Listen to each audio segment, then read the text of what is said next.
Okay, question number 23, question number 24, 25 बारी बारी देखें। 24 और 23, 0.1 m पोटेशियम फेरोसाइनाइड, इसको हम लोग ferrocyanide is 60% ionised at 27 degree C। Its van't Hoff factor is, van't Hoff factor बताना है, दैट मीन्स हमको I बताना है। I क्या होगा? Want Hoff factor and osmotic pressure, osmotic pressure बताना है क्या होगा, दैट मीन्स पाई बताना है, पाई बताना है। ये दो चीज़ें हम लोग को कैलकुलेट, तो ठीक है। यहाँ से आई का वैल्यू कैसे निकालेंगे? तो अगर पोटेशियम फेरोसाइनेट है, हमने क्वेश्चन में कराया है, इसको कॉपी निकाल के देखें आप। पोटेशियम फेरोसाइनेट अगर है तो ये डिसोसिएट करेगा, तो कैसे डिसोसिएट करेगा? 4K प्लस और प्लस FeCN6 और इस पर हो जाएगा माइनस, और ये +4 है तो इस पर हो जाएगा 4 माइनस। अब यहाँ से आई का वैल्यू तो दिखाई दे रहा है, ये डिसोसिएशन हो रहा है, और डिसोसिएशन हो रहा है तो अभी हमने क्वेश्चन बताया, यहाँ पर डिग्री ऑफ डिसोसिएशन अल्फा बराबर हो जाएगा I-1 डिवाइडेड बाई n-1। आई का वैल्यू निकालना है, n का वैल्यू दिया हुआ है 4 और 1 5, n का वैल्यू हो जाएगा 5, और ये डिग्री ऑफ डिसोसिएशन दिया हुआ है 60% डिसोसिएशन, तो अल्फा दिया हुआ है, आई का वैल्यू बताना है। तो यहाँ से सॉल्व करेंगे, आई का वैल्यू, आई बराबर क्या हम लिख सकते हैं?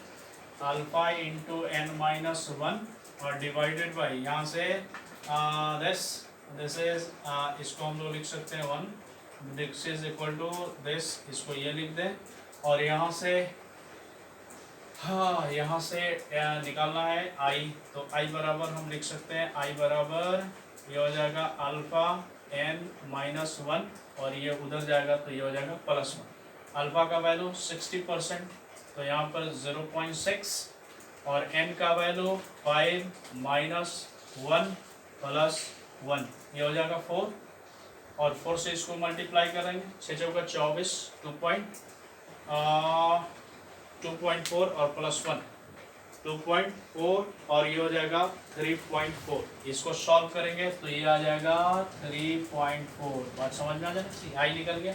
तो पहला जवाब तो हो गया 3.4, 3.4, 3.4 दोनों में है, मतलब सी और डी नहीं होगा, ए और बी में होगा। अब हमको निकालना है डिग्री ऑफ डिसोसिएशन, मतलब हमको निकालना है, सॉरी वांट ऑफ ये ऑस्मोटिक प्रेशर निकालना है। तो ऑस्मोटिक प्रेशर बराबर हम लिख दें, ऑस्मोटिक प्रेशर बराबर पाई बराबर लिखेंगे MRT, और यहाँ से m का वैल्यू दिया हुआ है, m का वैल्यू दिया हुआ है 0.1 m, तो यहाँ से 0.1 m, r का वैल्यू पता है 0.0821 क्या हो गया? 0.0821 एंड इनटू टेम्परेचर यहाँ पर दिया हुआ 27 डिग्री, दैट मीन्स 300 केल्विन, और इसको सॉल्व करेंगे तो पाई का वैल्यू आ जाएगा, इसको मल्टीप्लाई करेंगे पॉइंट से, दिस 3 8 8 ये 24, और ये हो जाएगा 24, ये सॉल्व करेंगे तो ये आ जाएगा 8.364, ये आ जाएगा ATM। इसको आप मल्टीप्लाई करेंगे तो ये, इसमें आंसर हमारा ये आया बी। तो ये है क्वेश्चन नंबर 21। क्वेश्चन नंबर 24 ध्यान से देखें। A molar solution is one that, molar solution किसको कहते हैं? That contains 1 mole of a solute. Molar solution का मतलब हमने बताया है, सॉल्यूशन का मोलालिटी होगा 1, और जिस सॉल्यूशन का मोलालिटी 1 है, इसका मतलब है कि n का वैल्यू 1 और वॉल्यूम ऑफ सॉल्यूशन, मोलालिटी 1 का मतलब वॉल्यूम ऑफ सॉल्यूशन नहीं, वेट ऑफ सॉल्वेंट, सॉल्वेंट का वेट किलोग्राम में होना चाहिए, केजी में होना चाहिए, और यहाँ से वेट सॉल्वेंट का किलोग्राम में 1000 ग्राम या 1 किलोग्राम सॉल्वेंट का number of moles of solute present in 1 kg of solvent, यही तो मोलालिटी है। तो 1 kg of solvent contains 1 mole of solute in 1000 gram of solvent, यही तो है। 1 लीटर सॉल्यूशन नहीं, 1 लीटर सॉल्यूशन का मतलब मोलारिटी हो जाएगा, तो ये नहीं हो सकता है। 1 लीटर ऑफ सॉल्वेंट नहीं, 1 kg सॉल्वेंट का होता है, 1 लीटर नहीं। और ये 22.4 लीटर का तो यहाँ पर कोई मतलब नहीं है। तो सही आंसर हमारा ये हो गया। 1000 ग्राम सॉल्वेंट में कितना मोल है सॉलिड का, दैट इज मोलालिटी। तो ये तो डायरेक्ट ऐसे था, इसमें कोई कैलकुलेशन नहीं था। नेक्स्ट है यहाँ पर in which of the mode of the expression the concentration of the solution remains independent of temperature.